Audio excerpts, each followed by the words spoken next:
put all the pieces together and realized that the long-haul truckers were committing murders, and 850 women were identified as being murdered by the these long-haul truckers. And I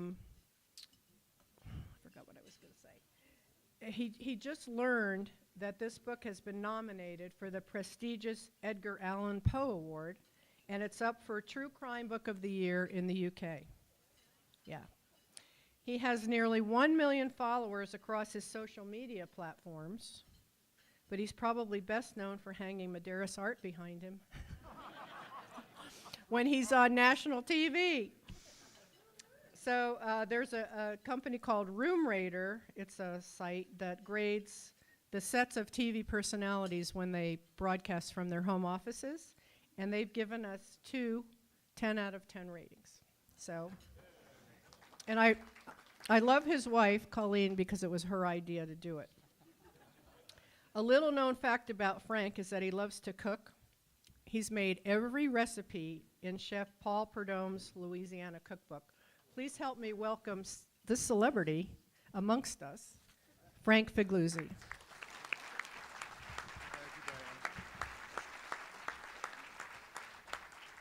Well, thanks to Diana. Thanks for Tucson Rotary for inviting me here very graciously. I've been in town for the Tucson Festival of Books. I don't know how many of you joined 130 other Tucsonians and people from around the world, really, at what is the largest nonprofit book fair in the United States. It was fantastic.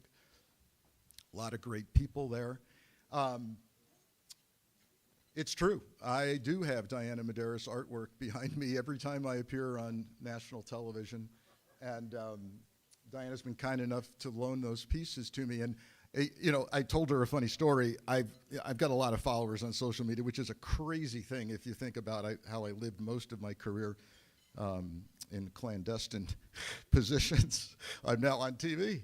It's crazy, but I do get people. I have a nighttime version, so if I'm on late at night, if you're watching Stephanie Ruhle or Lawrence O'Donnell, you'll see I have a darker background in the artwork. And the other day, a guy contacted me on social media and said, "Now, how do you electronically switch that art to a nighttime scene?" And of course, what I didn't have the heart to tell him is, well, I physically take down the art of daytime, and I physically put up a nighttime version of the same piece. But he thinks it's high tech, so that's phenomenal. Listen, I'm thrilled to be here because I deeply admire what Rotary stands for and what each of you represent and try to do for this community and really for the nation that we're all a part of. I will caution you, in this deeply polarized world that we live in, sadly, when I do some public speaking, people will always sit there and go, well, let's see. He's a former FBI guy. He's affiliated with NBC News, and I have been for 7 years. So I'm going to try to interpret everything that comes out of his mouth through some political filter. And I would caution you not to do that because you'd probably be wrong. And secondly, because I'm not going to get political today. I'm going to get American today. And yeah, I mean, that's what we should all be doing. So just that caveat. But I do admire what you do and what you stand for. More specifically, each of you, whether you're lawyers, doctors, business people, artists, or advocates, you're on the front lines in the challenge to preserve the connective tissue that holds our society together. And when I say that, I mean security and stability.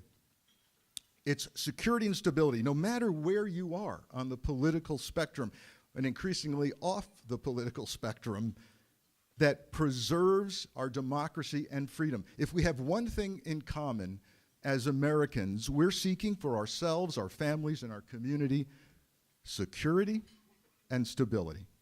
And security and stability only survive through citizens like you in Rotary, practitioners of your trades and professions who stand firm in courtrooms and classrooms, in corridors of capitalism and government, despite the chaos that ensues outside and sometimes inside. We all share that need for security and stability in common. In a sense, I consider all of you to be designated survivors. I had my own experience as a designated survivor, and not a metaphorical one. It was a chilly night in January 2012. When I was the FBI's assistant director, it became my turn to be the designated survivor. On that night in 2012, the future of the Republic seemed to rest on my shoulders. Well, kind of. And on those of the other designees from other agencies, dozens of us packed into a heavily fortified bunker far outside Washington, D.C., at a location I still can't reveal. President Obama was at the U.S. Capitol delivering his State of the Union address, which meant that most of his cabinet, the Supreme Court, and members of the Senate and House were in the chamber, but not us. Joining me were a cabinet secretary that you've never heard of, because I had never heard of him.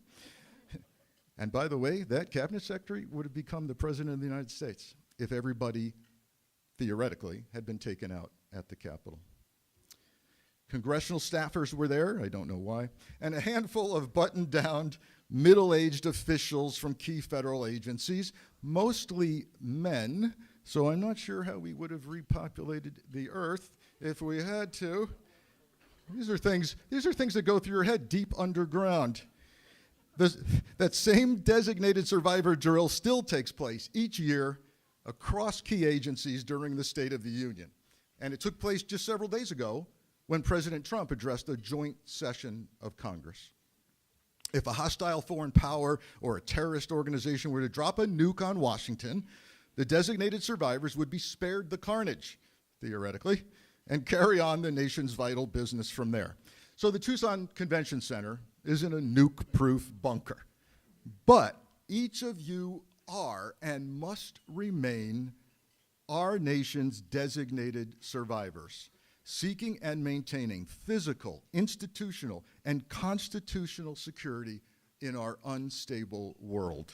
So today, let's unpack what this designation might look like. What are ways that you might ensure that security and stability succeed and survive in the midst of instability? What are some general principles that your business, your team, your office, you can do?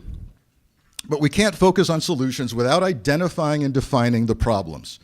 So let's touch on some current significant threats to the global, national, and local security, threats that call for us to act like designated survivors. Let's get started by looking at the global picture, and I'll warn you, some of this will be dark because the global picture is dark. But I'm going to end on an up note, I promise.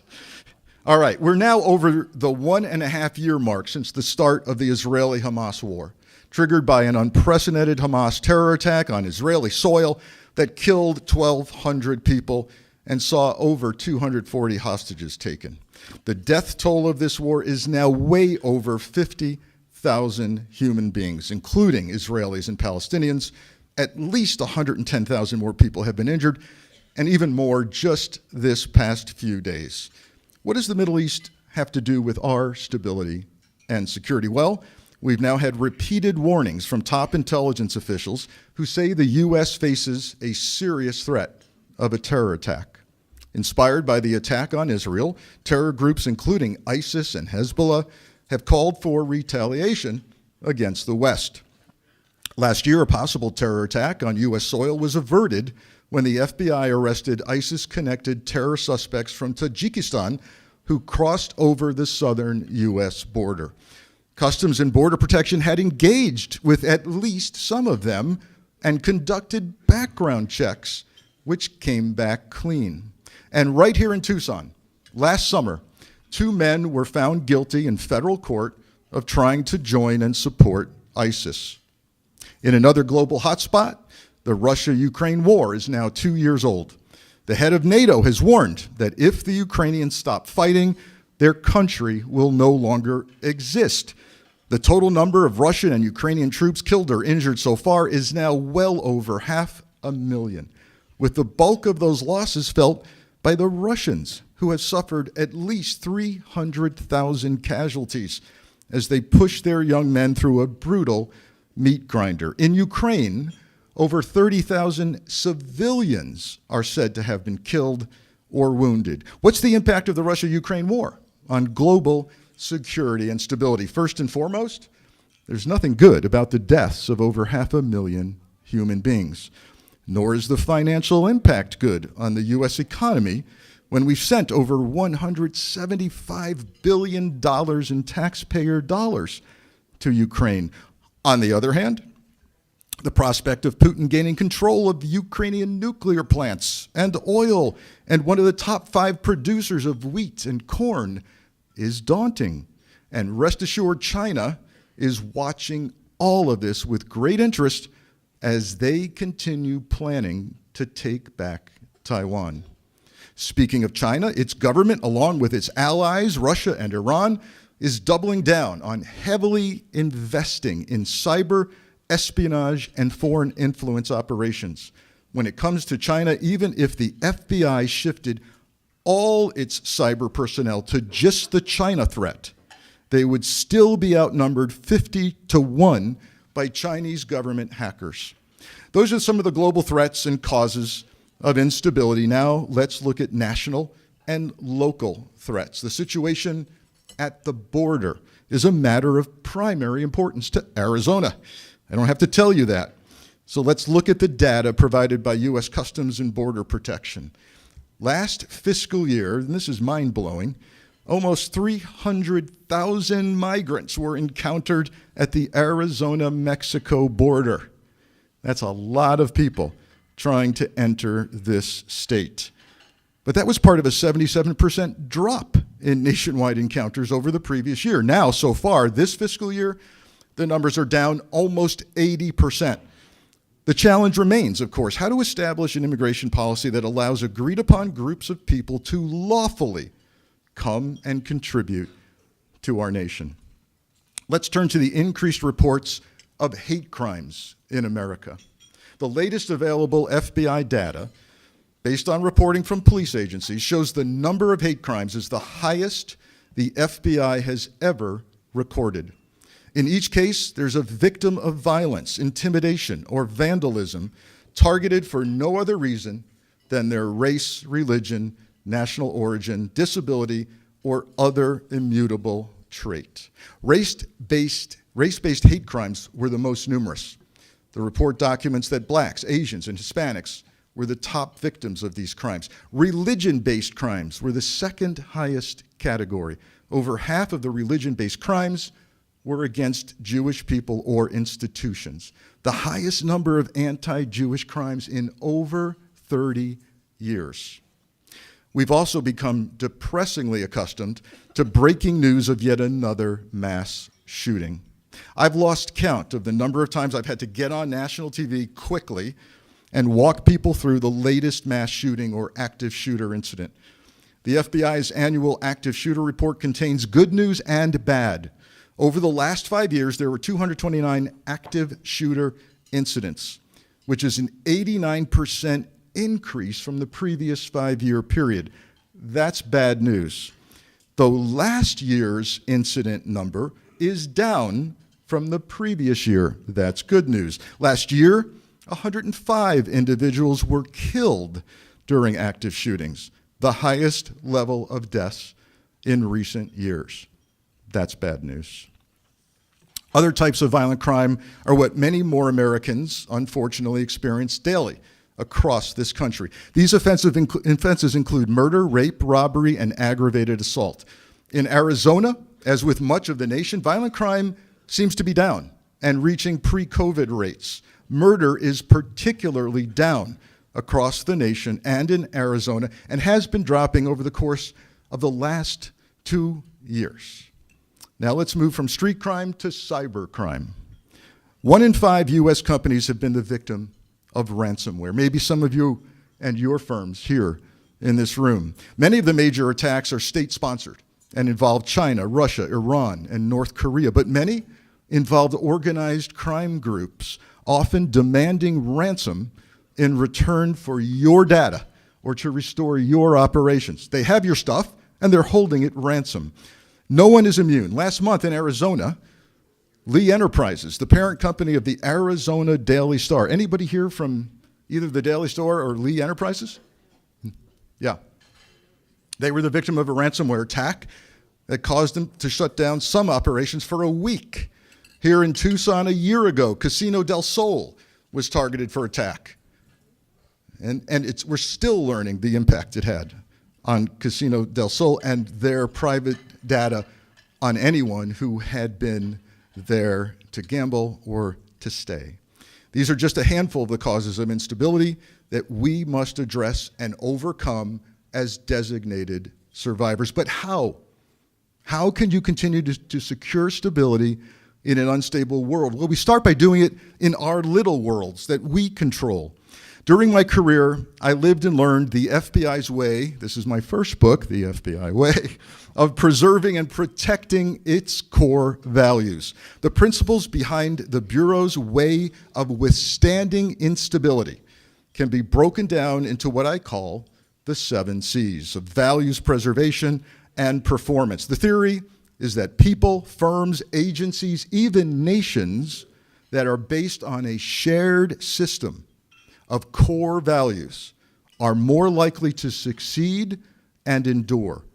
Those 7 C's, as I call them, are code, conservancy, clarity, consequences, compassion, credibility, and consistency. For the sake of time, I'll only cover 3 of them. You can get the rest in my book. The first is code. A code is simply a system of principles or rules. Your business, your agency, big or small, needs a code that reflects your values, its values, if those values are to survive and thrive under stress. Learning the FBI's code started early at the Academy in Quantico, Virginia, before I ever received my badge. This happened in part on our first day on the firearms range.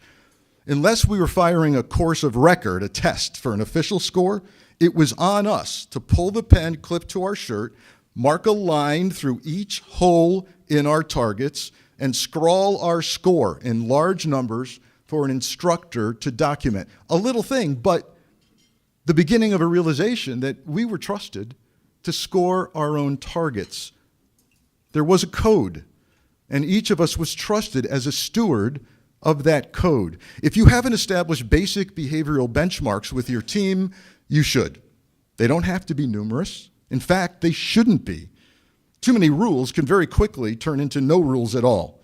Just determine what type of conduct so undermines your operation that it poses an existential threat. Then communicate those danger zones clearly and frequently to your team. So ask yourself, does your office, your team have a code? Does your staff know what values you prioritize? Do you have a concise list of your top values that are clearly communicated to everyone? Maybe one of your values is excellence in customer service. Those don't have to be complicated, but they must be communicated and in writing.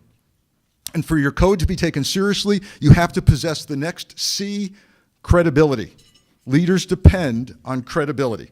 As an FBI agent, I depended on the credentials that pulled out of my suit every time I displayed those 3 bright blue letters, FBI. I was a rookie agent in Atlanta when we learned through solid intelligence that there was going to be a hit on a visiting Indian official. On the last day of his visit, when the official was scheduled to fly home out of Atlanta, we learned that the assassin was supposed to be in Atlanta. He was going to be on the same flight as the VIP. And according to our source, we were looking for a man in a saffron-colored turban. It fell on me to get to the airport first. I badged my way through security, the international terminal, then found the gate for our guy's Lufthansa flight connecting through Germany. I looked around and breathed a sigh of relief, not seeing anyone wearing a turban. I radioed back to my supervisor, so far so good. But the credibility of my FBI credentials was about to be tested. Soon after my very optimistic report, a man in a bright orange-yellow turban strolled to the gate. He was followed by 2 more guys with the same headwear. They were trailed by 4 more gentlemen with similar colored cloth around their heads.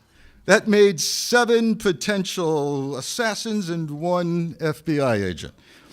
I approached the gate agent, discreetly gave him a peek at my credentials, and asked to speak with the terminal manager. Finally, a stereotypically blonde, tall, impeccably dressed German fellow appears, looks down at me, and asks in an annoyed-sounding German accent, "What is the problem?"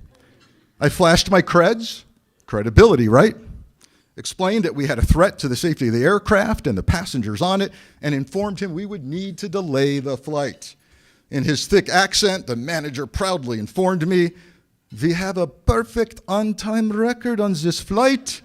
This flight is never late, and it won't be late tonight." The FBI's credibility was being challenged. I said, "Either you get the captain out of the cockpit, or I'm going to get him out myself." This was 11 years before the 9/11 attacks, and there was no telling whether a captain was going to listen to a sole FBI agent. But now most of the passengers had boarded. The captain and I went to a corner. I showed him my creds. I explained the threat, and thank God, he said, "Okay, you're the boss." I had just stopped a loaded commercial airliner from taking off. My FBI credentials had passed that day's credibility test. Now, you might not be stopping commercial airliners in your job, but you do need credibility, and one of the ways to do that is through legitimate self-policing, admitting to your team, "I've made mistakes," and then fixing whatever happened, even if the details are horrific. The FBI did just that when they realized that one of their own agents had been spying for the Russians for 10 years, Robert Philip Hansen. It was a disaster. Hansen was responsible for the death of at least 10 of our sources at the hands of the Russians. What did the director do at that time, Louis Freeh? He got up publicly at a press conference and he said, basically, "We screwed up and we're going to fix it." And then he told them how. That's credibility. Credibility is not about being perfect. It's about being passionate about getting it right and trying to fix what went wrong. We owned that disaster. Ask yourself whether you have cultivated the kind of credibility that allows your team to trust you as the promoter and preserver of the group's values. They may say, yes, you do have that credibility, but you need to constantly preserve and maintain it. Be passionate about getting it right. At the end of the book and the end of this talk, there's consistency, the last of the 7 C's. Steady preservation of values offers the added benefit of resilience in the face of adversity if it allows you to pivot and adapt without throwing out what you stand for. So it's human nature when we face something, either business-wise, family-wise, or otherwise, that we've never seen before. And let me tell you, the FBI faces things they've never seen before every day. But they don't say, despite it being human nature, "We don't know what to do. This is unprecedented." I was, as Diana said, the on-scene commander for the first anthrax murder in the history of the United States. No one had ever been killed by anthrax here before. I had an incredible FBI evidence team that was trained in hazmat evidence collection environments. We could have thrown up our hands and said, "We've never seen an anthrax murder before. This 3-story building, 60,000 square feet, is filled with microscopic anthrax spores that killed somebody. We don't know what to do." We asked these questions. Are we really good at evidence collection? Yes, we are. Have we done murder scenes before? Yes, we have. Are we trained in a hazardous materials environment? Yes, we are. So let's do it. The same question gets asked of me by Americans in grocery stores. "Frank," they say, "are we going to make it? As a nation, we're divided. We get our news from different places. I don't talk to Uncle Joe anymore. Are we going to make it?" I remind them that we've survived a civil war, a violent Vietnam War protest era, an agonizing civil rights battle, presidential assassinations, resignations and impeachments, and more recently, a violent threat to the peaceful transfer of power. What I tell people, we are going to make it, especially with designated survivors like you. Thanks for having me.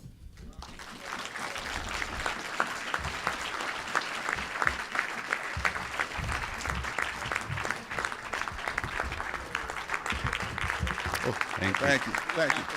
Yeah, grab some yeah. water,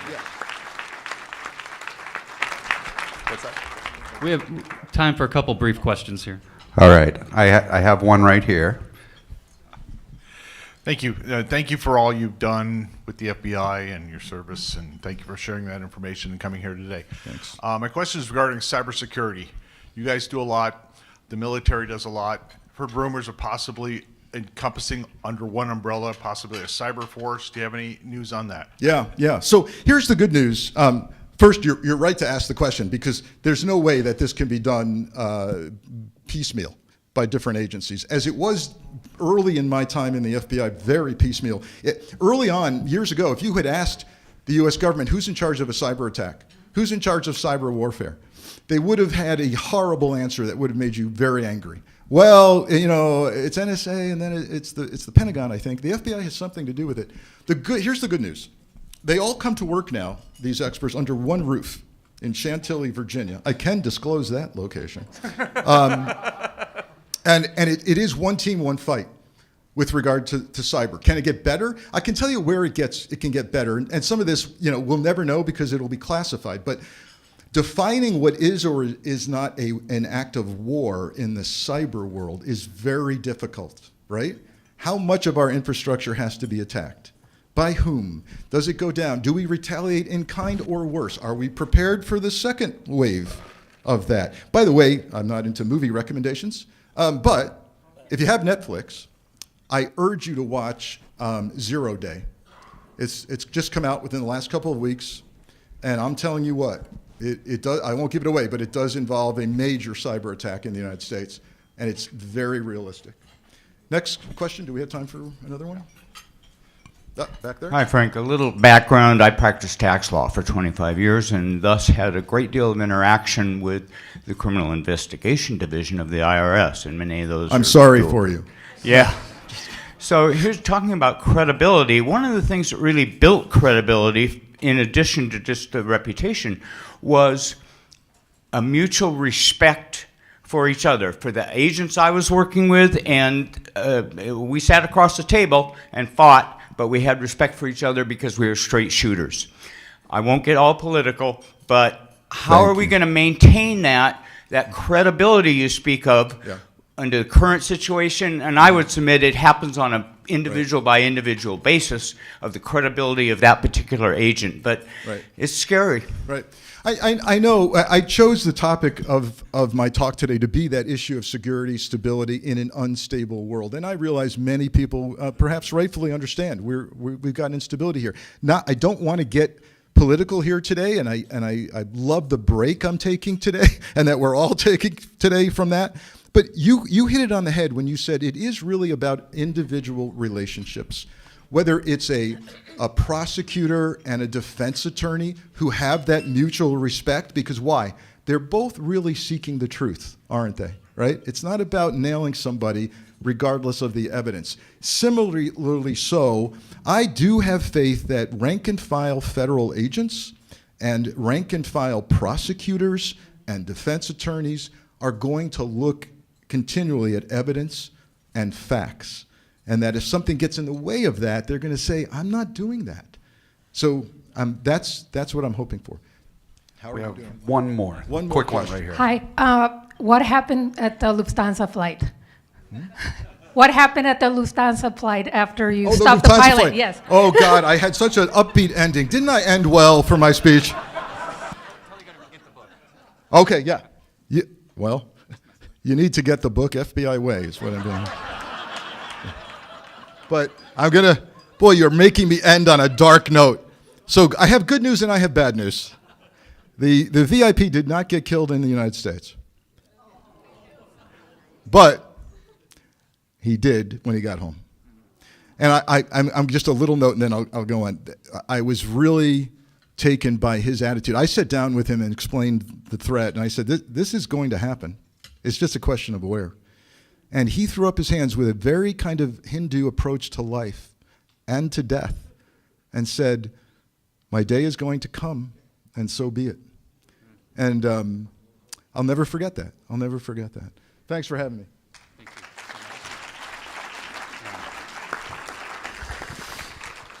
Speaking of credibility, sorry. Thank you so much for coming today. Appreciate the laugh over there. That's good. So, some of you a little slow on the uptake, but that's all right. We'll get there. Watch the playback on YouTube, and you'll be able to get it later. I really appreciate your program today and what you said. And I've learned that it's impossible to reconcile groups, but you can reconcile individuals, right? And what I love about Rotary, what we do here, what we do across the state, across the country, across our world, all walks of life, all backgrounds, all creeds, and what we do together as individuals, building those relationships, building that foundation of trust and the credibility of Rotary, gives me hope, great hope. And we don't do this for everybody, but Diana, the boss, gets to do whatever she wants. Doreena's the real boss, but just to be clear, I don't want to get in trouble, Doreen. For being here today and for selling so much of Diana's artwork, we have a little gift for you.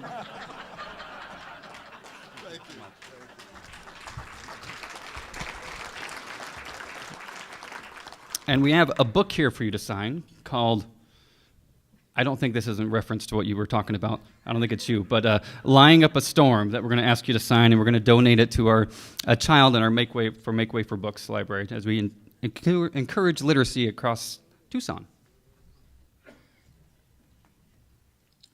Now it's time for some club business. We ready? All right, all three of you.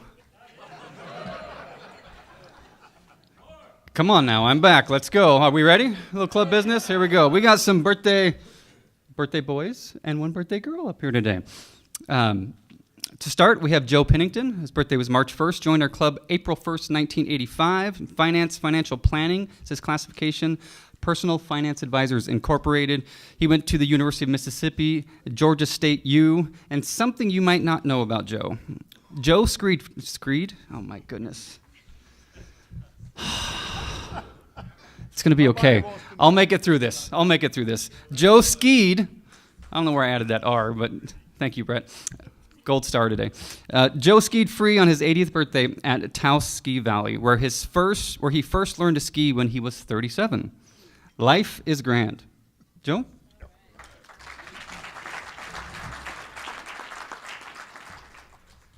The other thing you might not know about me is that Mickey and I were in Middle Tennessee on March the 8th, and we decided to go down to Murfreesboro, Tennessee, and visit with Mary Ann and Chuck Freitas at their new home. There were some pictures, if you look. You'll see Chuck and Mary Ann there. One of them, the guy has on sunglasses. You can just ignore him. But it was great fun seeing them. It's a lovely home that they have in a lovely location, and they do miss Tucson, but invited everybody that comes to Middle Tennessee to stop by and say hi to them. Thank you. Should we all schedule a trip and go at the same time? I think that could be fun. Thank you, Joe. Next, we have Larry Adamson. His birthday was March 17th. He joined our club November 1st, 1971. His classification is legal, estates and trusts, Duffield Young Adamson PC. Went to University of Arizona, USF, New York U, past president of our club, 1985, 1986, and something you may not know about Larry. And he gave me a list, and I liked them all, so we're just going to go through all of them. Yeah. He is a retired Naval Reserve commander. He was recalled to active duty in New York City in the 1971 postal strike. Is that where going postal came? No, just sorry.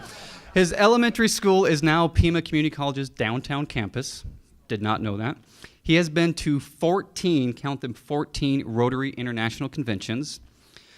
His first career job was as a CPA, and last but definitely not least, I think is one of the coolest ones, he has sold 7,405, and you can trust that number because he was a CPA, 7,405 car show tickets in the last 8 years. All right.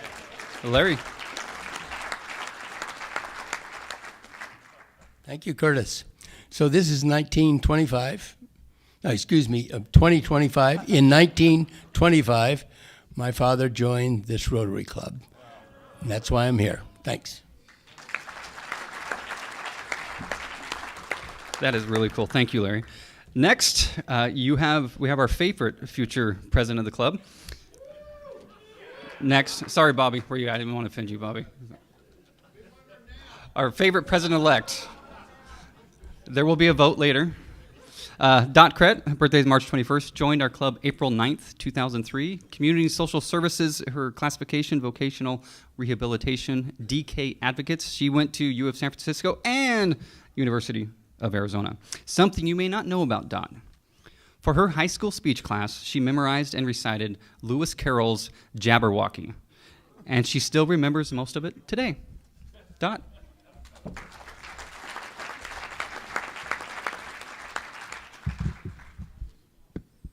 we go.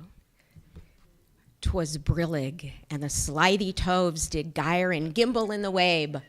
All mimsy were the burrow groves, and the mome raths outgrabe. Beware the jabberwock, my son, its jaws that bite, its claws that catch. Beware the jub-jub bird, and shun the frumious bandersnatch. He took his vorpal sword in hand, long time the mangsome foe he sought, then rested he by the tum-tum tree, and stood a while in thought. And as in uffing thought he stood, the jabberwock with eyes of flame came hurtling through the tulgey wood and burbled as it came. 1, 2, 1, 2, and through the vorpal sword went snicker-snack. He left it dead, but with his head he went galumphing back. And hast thou slain the jabberwock? Come to my arms, my beamish boy. Oh, frabjous day, calloo, calais, he chortled in his joy. 'Twas brillig, and the slithy toves did gyre and gimble in the wabe. All mimsy were the burrow groves, and the mome raths outgrabe. Thank you. that was written in 1871 by Lewis Carroll as part of the Alice in Wonderland series, and makes about as much sense today as the news. Thank you.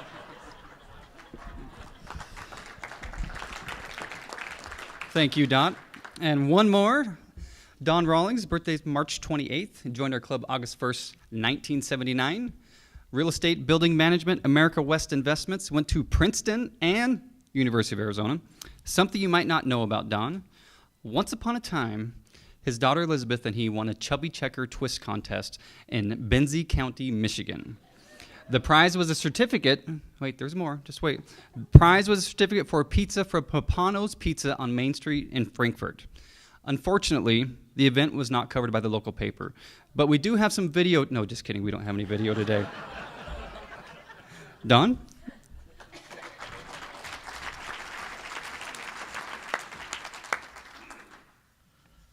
Let's see.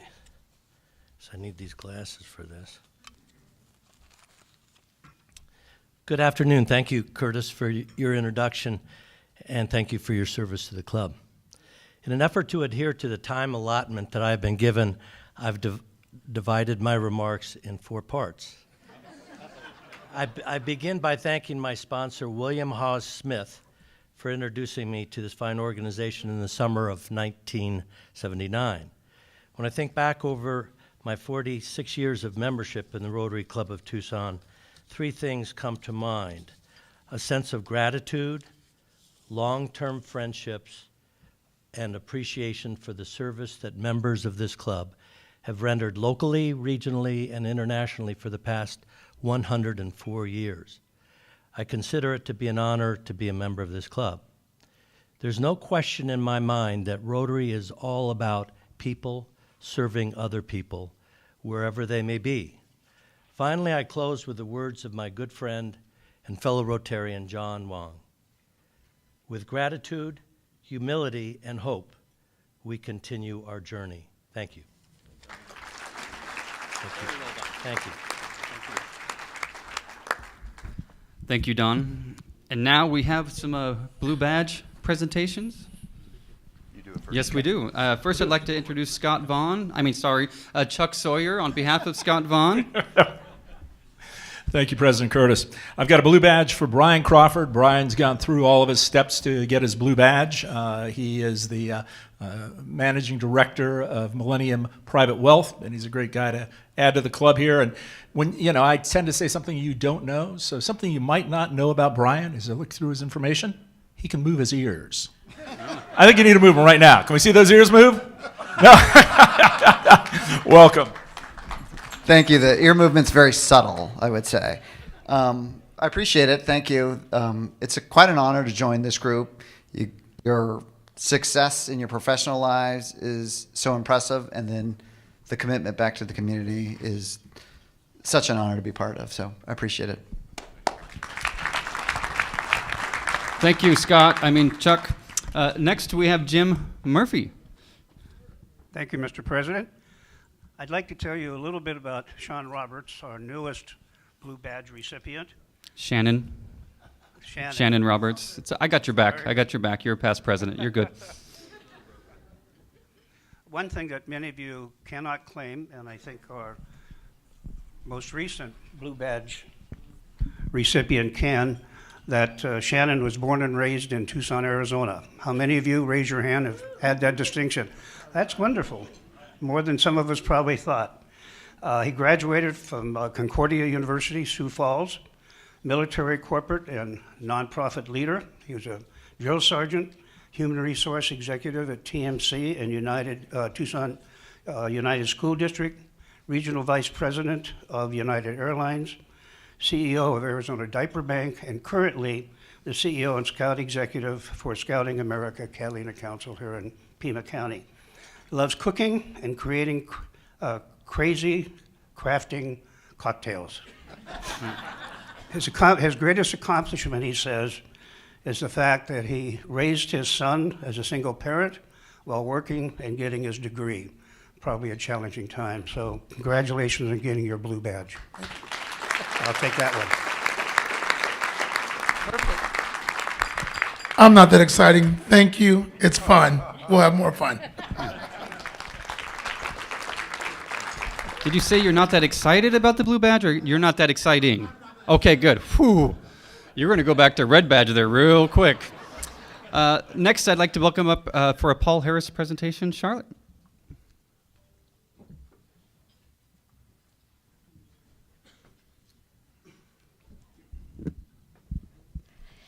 Today we honor fellow Rotarian Diana Medeiros and her husband Phil Mewberry, who are receiving their Paul Harris Fellows in appreciation of their commitment to the worldwide work of the Rotary Foundation. Diana is receiving her Paul Harris Fellow +3, and Phil is receiving his +1. They are wearing their new recognition pins. The Diana Medeiros Gallery just celebrated 25th anniversary, and Diana says she still gets as excited standing before a blank canvas today as she did when she first started painting. And thanks to Frank Figliuzzi, her art now gets national exposure on NBC and other networks. Her art has been included in the Best Watercolor and Best Acrylic Paintings in America. Many of us, Diana, have your paintings on our walls, in addition to Frank, and also on our credit cards. Diana joined our club almost 4 years ago and revamped the retail booth at the car show.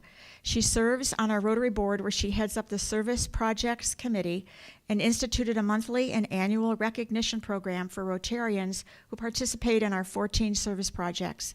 She also serves on the program committee.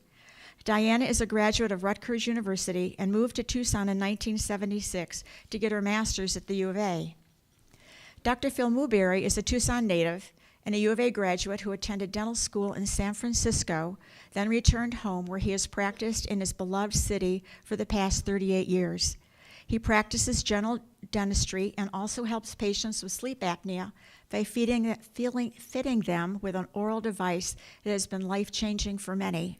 He is a well-loved dentist who patients fly in to see him as far away as Dubai and Germany.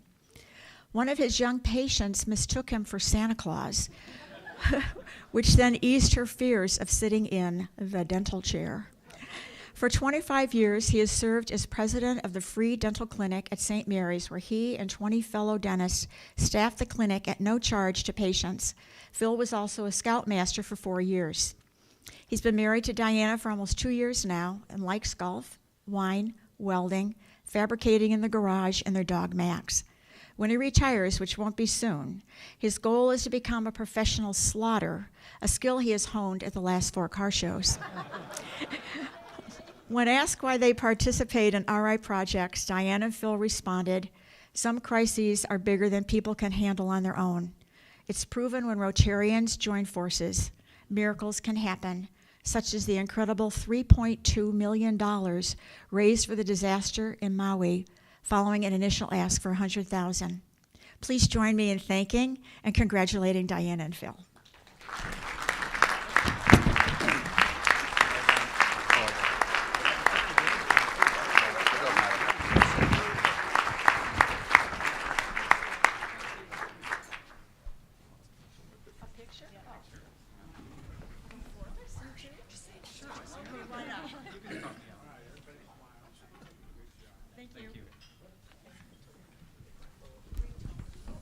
Thank you. And here they come. There must be.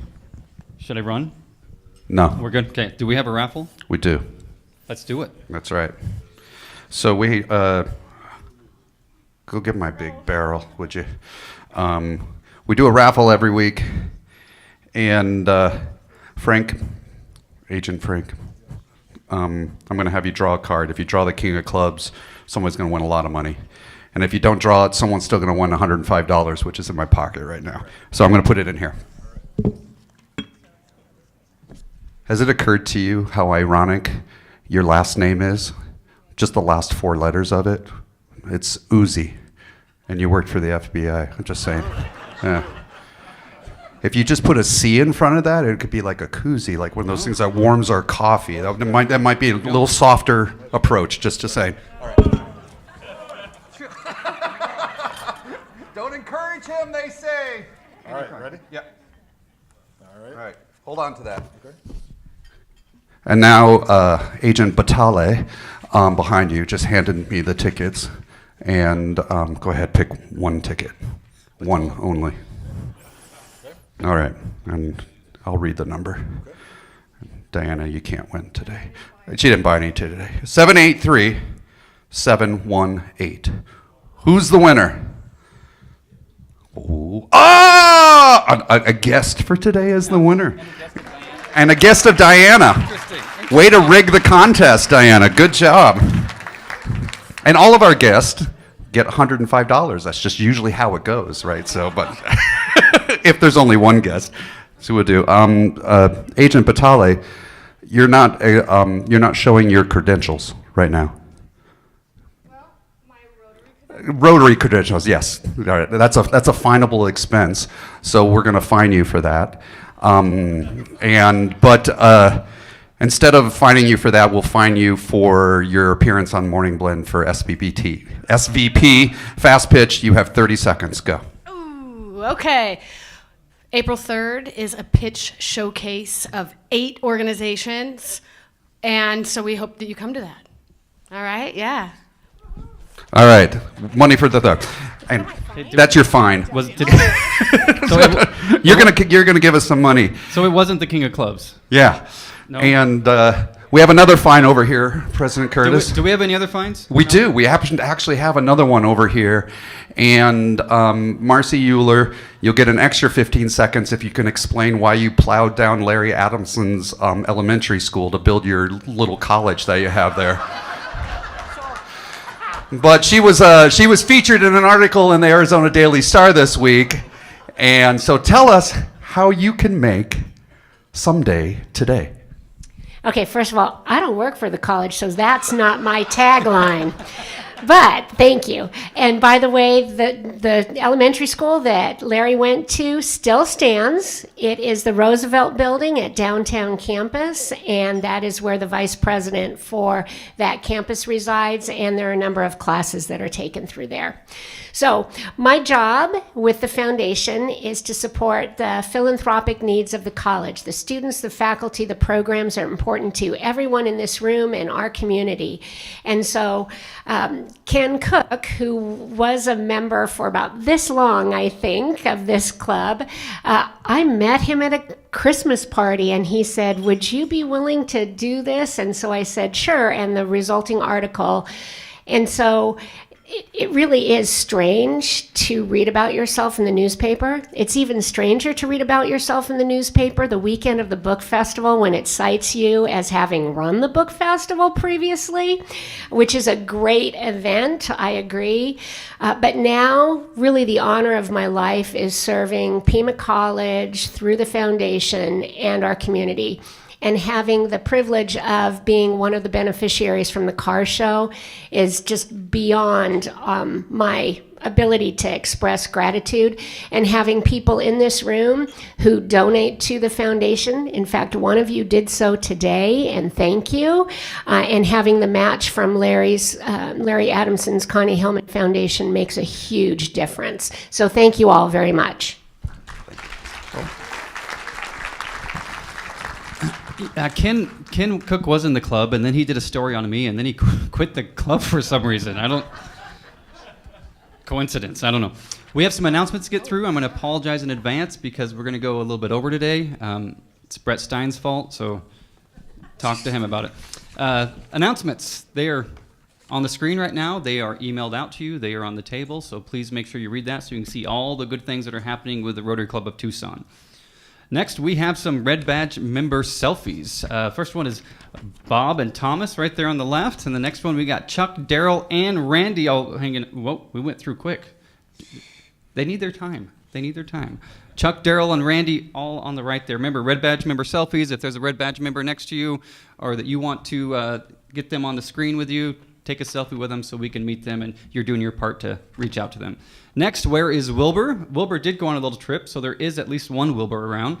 Wilbur is keeping Victoria Falls, Zimbabwe clean and tidy, visiting with his cat friends with Jim and Lynn Engel. And then Wilbur also went to Oshkosh, Wisconsin at the world's largest air show and a visit to the National Railroad Museum with Phil and Nancy Goot.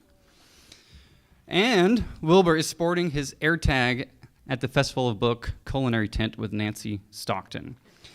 Again, if you have a Wilbur, please return him. We have 3 more months, a little plus, of my term, and people still want to take Wilbur around. And some of you have stolen Wilbur and not returned him. So before I have to have a conversation with Frank about what we can do about that, please return him.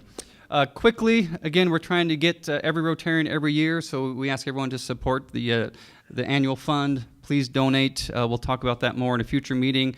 Next, we have a social mixer on March 26th. That is literally 7 days from today. Is that right? Did I do good there? You guys just want to leave. Come on. The deadline to sign up is March 21st, so that is this Friday. It's going to be at Dave & Buster's. Get online and sign up. It's going to be a fun time. April 13th, Triangle YMCA Ranch Camp Service Project. Please sign up online. We're going to provide you lunch at the end of the day, as long as we'll have trackers on you to make sure you actually did some work. And then we will provide lunch for you. But it's a good time up at camp, and it's not too hot yet, but help us get camp ready for all those campers this summer. April 30th, who has it on their calendar? Everybody does if you have a calendar. Everybody has April 30th on their calendar. Come on, people. The event, April 30th, it is going to be a fun night at the MO. We're planning on starting at 6 p.m. We're going to be sending out, hopefully this week, beginning of next week, your opportunity to sign up. It's going to be the MO. The food is going to be delicious. We're going to have a lot of fun, give out a lot of awards.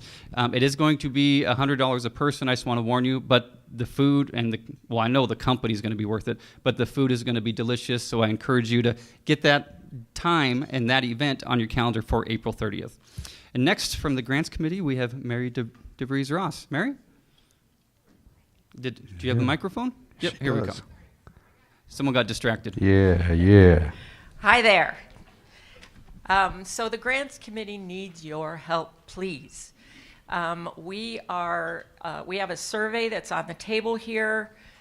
We are looking for you to tell us where you feel the most pressing needs are in our community.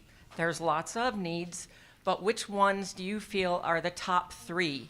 And so it's on the table. I'm also going to be sending out an email blast that will have a fillable form that you can email to me. You can fill it out here. It's also going to come back. We'll have copies at the April 2nd meeting, and that's the last day to turn in your votes, please. So we just need that so that we can come up with proposals that we're going to send out to nonprofit organizations to come up with where the greatest needs are in our community based on what you tell us. So that's why we need your help. So please vote early, but not often. Thank you. Just once. Thank you, Mary. And the Grants Committee does so much work and what enables us to give out all that money that we raise every single year through the car show. So please get your vote in. And next, Diana, I think we have a service winner. Curtis, I'm sorry, Max 8, Wilbur. I know. That wasn't stolen. It was different. Okay, so we recognize the Rotarian who has the most service points in a month. This month is Daryl Brinkheimer. Daryl, are you here? He's here. So you're getting a $50 gift card to North. Enjoy. And, you know, the prizes we have at the end are amazing. You have to have 5 service points to be eligible for the raffle. And I know a lot of you haven't turned in your points, so we're going to have 1 week of it's called a free week where everybody gets to turn in points that you forgot to turn in. Usually you have to turn them in the month of your project, but we're going to have a free week. We'll let you know when that is. The prizes, I'm just going to name a few. There's a 3-night all-inclusive stay at one of your choice of one of 6 guest ranches, dude ranches, in Arizona or Wyoming. Thank you to Chris Edwards, a $1,000 gift certificate from Tucson Appliance. We have, George Larson gave us his garage for a party. You can invite 40 people. He's paying for the food and drink. I mean, some amazing gifts. Vacation for a week at a house in Georgia, Amy Graves Mountain House. We've got a $500 gift certificate from Madeiras Gallery. And whoever comes to that meeting where we give out the prizes, we're going to give away a $200 gift certificate to Fleming's, so everyone will be eligible for that. But we only have 12 people right now with 5 points. So don't turn in your points if I'm one of those. Turn in your points and do some service projects. Thank you. Thank you, Diana. We are almost done. Thank you for your patience. Again, Brett Stein's fault. We already did Brittany Battles. Happy Jackson, right? Happy Fine? Did you finish, that was finish Agent what you needed to Barclay. say about your Happy Jackson? Maybe, ooh, wow. Do the next slide if you don't mind. This is April 3rd. This is Fast Pitch. It's 8 organizations giving a 3-minute pitch. It's really an event to stir your soul, so come out. Chris is on piano that night at the Fox Theater, and I'm your master of ceremonies. So come out, great cause, a lot of fun. Thank you. All right, where's Andres? Andres? There you are, sorry. Happy Jackson. Time starts now. Go. Okay. Well, Salvation Army was established in Tucson, Arizona in 1920s. That's been the Salvation Army stay in Tucson for 100 years plus. And now we want to celebrate the Decade of Hope. What's been the Decade of Hope? Because the Tucson community built a facility for us in Main Street and Speedway. We host, we give away all the shelter program that we have. We have 110 beds that we use for daily times, 365 days. And I was worried to report because it's 10 years, and I want to say to the community, we invite to the open house, you can go to the facility, see what's happening, what we're doing. And the last 10 years, we served nights, 362,880 nights, last 10 years. And the meals, we served for the last 10 years 1,088,640 hot meals for the most people in need. That's what we invite you to do on April 5th. If you want to stop by the facility, you can walk in and see and enjoy. Okay, you're done. Thank you. You're done. So just a quick announcement for me. If you can tell I'm running behind, could you just be everybody a little bit faster? I didn't think so. I'm a fool. Why would I ask that? Even Chuck? for a past president. So Happy Jackson, big week last week. We have our second grandchild, a baby grandson, and that's our grandchild Aaliyah right there with her father. So very exciting a week ago. And then also last week on Monday, and I'll pay twice for this, 2 different announcements. We sold our business, Cartridge World Tucson, of 21 years, and sold it to our general manager who's been with us for 17 years. So big week last week for the Sawyer family. Congrats. Thank you, past President Chuck. Thank you all for your patience with me as I went over today. Thank you all to our virtual guests and everyone that was here to be able to watch today's program. Please donate to our U of A and Pima Community College scholarship cups. There's a QR code on those cups if you would prefer to do it that way, but we love supporting education here locally. Thank you, Frank, for being here today. It was fantastic, and it wasn't political. Well done. Really proud of you. Not that I was nervous, but we're all good. And if you want to hear the rest of the other stories, get the book. Both of them. Happy birthday, Joe, Larry, Dot, and Don. And Larry, thank you for being so short on yours, too. That was awesome. I appreciated that. And you're doing your part. Congrats on your blue badges, Brian and Shannon. Congrats, Diane and Phil, on receiving your Paul Harris plus. Next week, no lunch meeting. You don't have to see me. I'll actually be in Chicago, so you really don't have to see me. Replacement mixer at Dave & Buster's. Sign up on the website. Our next lunch meeting will be April 2nd. You will get to see me there. We will be hearing from Dr. Stephen Dahmer. Alan, did I do okay on that name, Alan? Okay, I heard he was talking some trash about me a couple weeks ago. From Andrew Well Center for Integrative Medicine. It's going to be fascinating. Now it's time to toast and adjourn.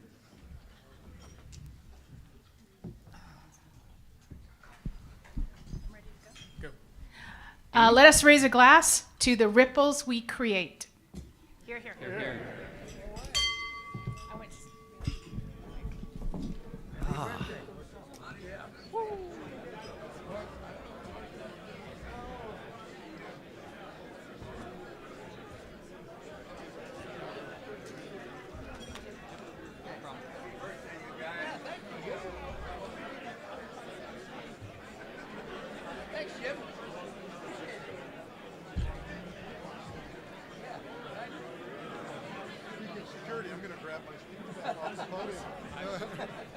I already copied it. I know. That's right. Yeah. Intellectual property protection.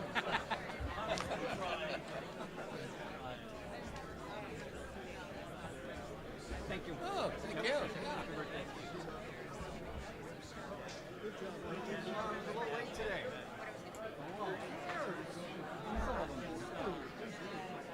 I like to be on time.